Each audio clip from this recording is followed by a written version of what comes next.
İşte geri döndüm. Yanımda olmandan o kadar mutluyum ki. Bana söz ver, bu kez kimse bizi ayıramayacak ve beni bırakmayacaksın. Söz veriyorum. Bu kez kimse bizi ayıramayacak. Asla. Mardin'den kaçtıktan sonra Alya, Kanada'ya uçmak yerine Budapeşte'ye gitmeye karar verdi. Bu arada Cihan Alya'nın tekrar ortadan kaybolmasını kabullenemiyordu. Mardin'de yaşanan tüm olaylara rağmen aramayı bırakmadı. Hem ailevi meselelerle uğraşmak, hem meydandaki trajedinin sonuçlarıyla başa çıkmak, hem de hayatını onsuz hayal edemediği kadını aramak zorundaydı. Alya'nın Kanada'da olduğuna ikna olan Cihan, onun dairesine gitti. Ancak onu orada bulamadı. Pes etmek istemeyen Cihan, onu tekrar aradı.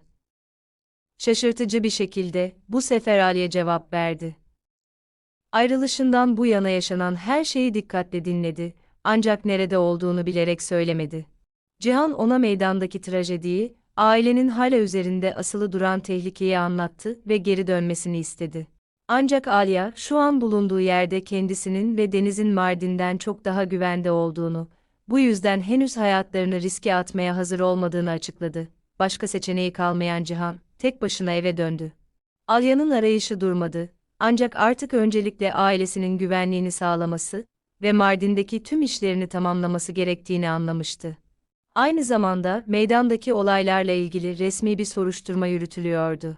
Tüm koşullar incelendikten sonra, hem Cihan'ın hem de Sadakat'ın kendilerini ve başkalarını savunmak için silah kullandıkları tespit edildi. Bu nedenle haklarında herhangi bir suçlama yapılmadı.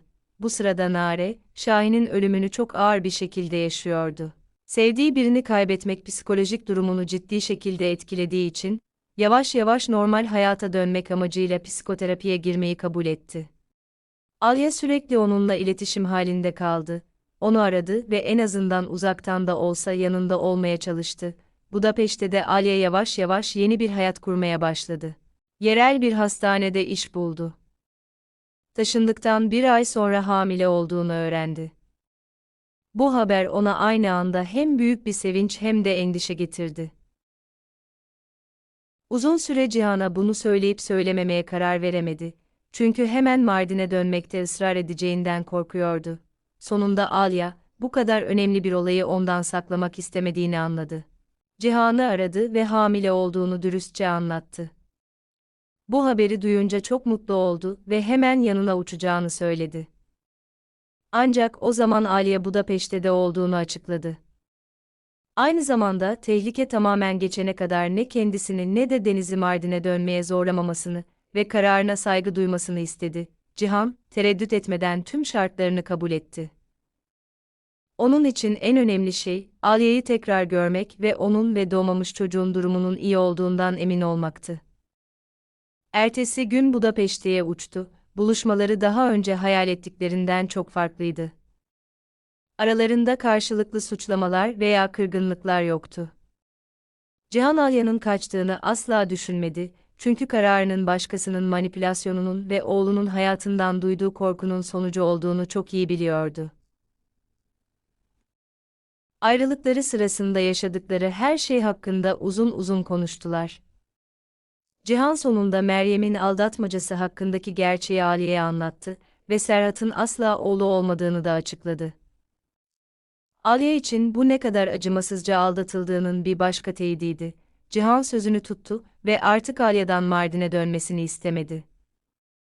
Gerektiği sürece onunla Budapeşte'de kalmaya karar verdi. Orada uzun zamandır ilk kez sürekli korkudan uzak, normal bir aile gibi hissettiler. Birlikte Deniz'i büyüttüler, bir çocuğun doğumuna hazırlandılar ve neredeyse kaybettikleri güveni yavaş yavaş yeniden kazandılar. Budapeşte'de Cihan ve Alya resmi olarak evlenmeye karar verdiler. Büyük bir kutlama veya tören istemediler. Her şey sessizce ve sadece ikisi için oldu. Bu anı en azından kısa bir süre için kendilerine saklamak istedikleri için evliliklerini kimseye söylemediler. Birkaç ay sonra kızları doğdu. Cihan, ilk andan son dakikaya kadar Alya'nın yanındaydı, onu destekledi ve yeni doğan çocuğunu yalnız bırakmadı.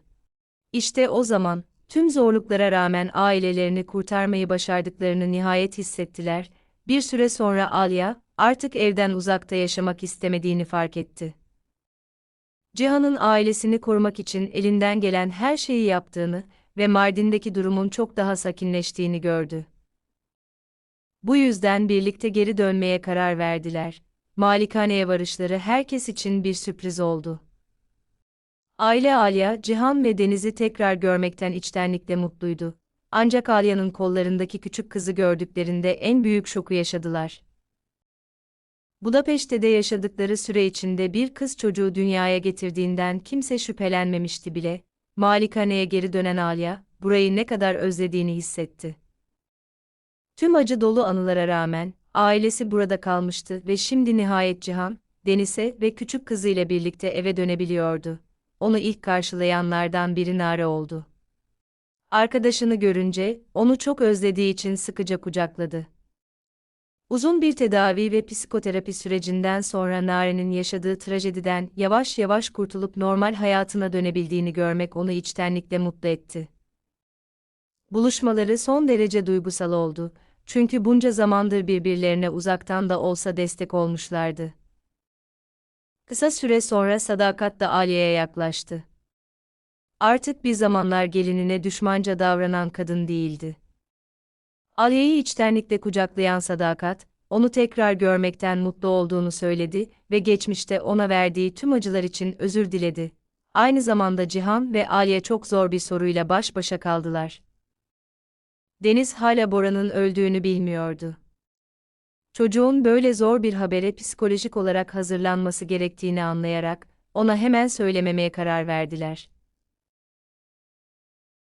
Çocuğu daha büyük bir acıdan korumak için ellerinden gelen her şeyi yapmak istediler. Doğru an geldiğinde, Cihan ve Alya sakin bir şekilde Deniz ile konuştular ve ona tüm gerçeği anlattılar. Haber çocuğu çok üzdü, ancak olgunluğuyla onları şaşırttı. Deniz hayatının bir parçası olduğu için Boran'ı özleyeceğini itiraf etti. Aynı zamanda gerçek babası olarak gördüğü Cihan'ın şimdi yanında olduğunu ve onunla birlikte bu acıyı atlatıp yaşamayı öğrenebileceğini söyledi. Bu sözleri duyan Cihan ve Alya tüm zorluklara rağmen ailelerinin daha da güçlendiğini fark ettiler. Tüm zorluklara rağmen, kahramanlar en değerli şeyi, ailelerini kurtarmayı başardılar. Gerçekten birbirini seven insanları hiçbir entrika, korku veya tehlikenin ayıramayacağını anladılar.